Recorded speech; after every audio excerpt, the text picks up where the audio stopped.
From my position representing the International Diabetes Federation, then I think it's important that we understand the very close association between obesity and type 2 diabetes, and that these are largely preventable conditions. Yes, it's important that we have treatments, particularly for the severely obese, and also treatments for type 2 diabetes.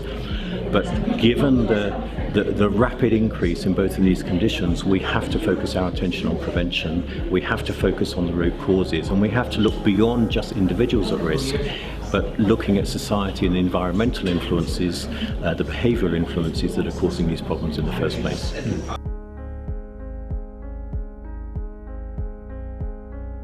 In one sense, it's a very difficult ask, because what we're asking is for society to go back a few decades and to adopt the behaviours that were commonplace then. And so if we look now at the foods that are available, the very cheap, energy-dense, high sugar, high fat foods that are very easily available, and relatively compare that to the relatively more expensive healthy foods, the lack of time that people have to prepare foods, the ability we have to engage in so much we do from a sitting down position rather than having to get up and move around. These are all part and parcel of what is making us less physically active, less healthy in terms of our diet.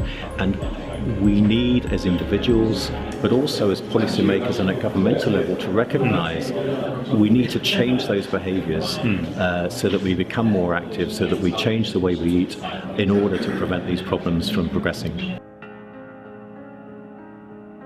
I think there is a greater understanding. I am by nature optimistic, otherwise I would not be in the role that I am. And but it is going to be very difficult, because we have to acknowledge that there are important economic and other influences behind the lifestyles that we currently lead. So it will require very brave political leadership in order to turn things around.